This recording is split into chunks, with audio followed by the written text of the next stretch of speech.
आइए अब आपको हिंदुस्तानी तालिबान की एक और अदालत में लिए चलते हैं।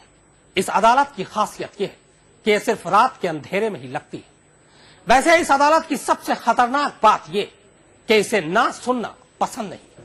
अगर इस अदालत ने कह दिया कि आप मुजरिम हैं, तो फिर आपको मानना पड़ेगा कि आप मुजरिम हैं, वरना सजा से पहले की सजा अलग से भुगतनी पड़ेगी। सही रख दीजिए कि कहाँ आपने डकैती किया। डकैती के बाद तो नहीं, और कहाँ इलाका में डकैती हुआ। आपने इच्छा से अपने स्वच्छ रूप से, फिर हमारे पास है प्रमाण। और इस इल्जाम के साथ ही मुकदमे की कार्रवाई शुरू होती है। कुछ चोर है कि नहीं आप जानते हैं? जानते हैं जी, उधर से नहीं बोलते हैं, जानते हैं जी। संगीनों के साए के बीच रात के अंधेरे में लगाई गई इस अदालत में पहली पेशी इन्हीं दो मुलजिमों की है। इनमें एक 50 साल का परेश पासवान है और दूसरा परेश का बेटा 20 साल का अनिल पासवान। दोनों पर इल्जाम है कि इन्होंने गांव के कई घरों में चोरी की है, डाका डाला है और एक महिला के साथ बलात्कार भी किया है। अदालती कार्रवाई शुरू होते ही सबसे पहले दोनों को उनके खिलाफ लगाए गए आरोप सुनाए जाते हैं। डकैती के बाद तो नहीं, और कहाँ इलाका में डकैती हुआ। आपने इच्छा से अपने स्वच्छ रूप से, फिर हमारे पास है प्रमाण। हाँ, प्रमाण ठीक है। प्रमाण के लिए हम ये नहीं डर रहे हैं कि प्रमाण लगे। पार्टी के केस लड़े आरोप सुनाने के बाद खुद जज पूछता है कि क्या उन पर लगाए गए इल्जाम सही हैं। और देख रहे हैं कि जो गलत किए होंगे तो कोई भी ऐसा व्यक्ति है कि जो उसका है। इस पर दोनों मुलजिम खुद को बेकसूर बताते हुए सभी आरोपों को बेबुनियाद बताते हैं।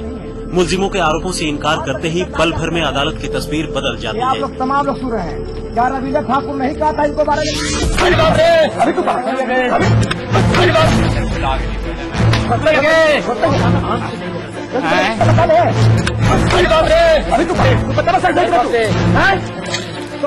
फिर ना कोई बहस, ना कोई जिरह और ना कोई सबूत, बस सिर्फ पिटाई जज की आंखों के सामने, जज की मौजूदगी में।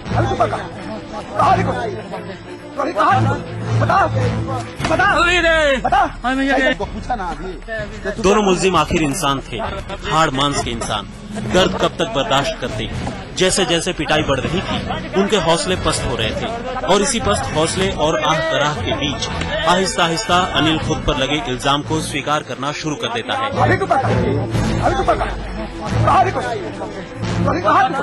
ये जन अदालत लगी है बिहार के गया जिले में एक गुमनाम जगह पर। इस अदालत में जज की कुर्सी पर बैठे हैं नक्सली नेता और गवाह की भूमिका में है स्थानीय जनता। निकल 1 लाख में न मार गए तो कहीं नहीं।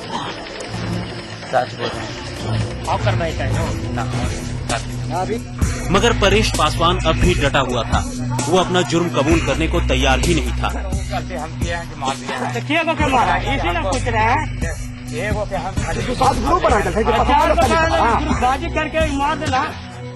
तब अदालत हुक्म देती है कि जुर्म कबूलवाने के लिए उस पर 3rd डिग्री वाली पिटाई शुरू की जाए। हुक्म की तामील होती है और परेश पासवान को उल्टा कर उसके तलवे पर डंडों से पिटाई शुरू की जाती है।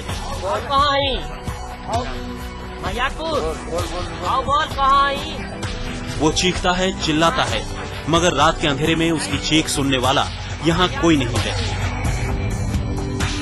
न यहाँ उसे कोई बचाने वाला है और न ही वो खुद को पिटाई से बचाने वाला। अब उसके पास सिर्फ एक ही रास्ता है। रास्ता अदालत के सामने अदालत की तरफ से लगाए गए इल्जाम पर इकरार जुर्म करना। तो क्या परेश जुर्म कबूल करेगा? और करेगा तो उसे क्या सजा मिलेगी?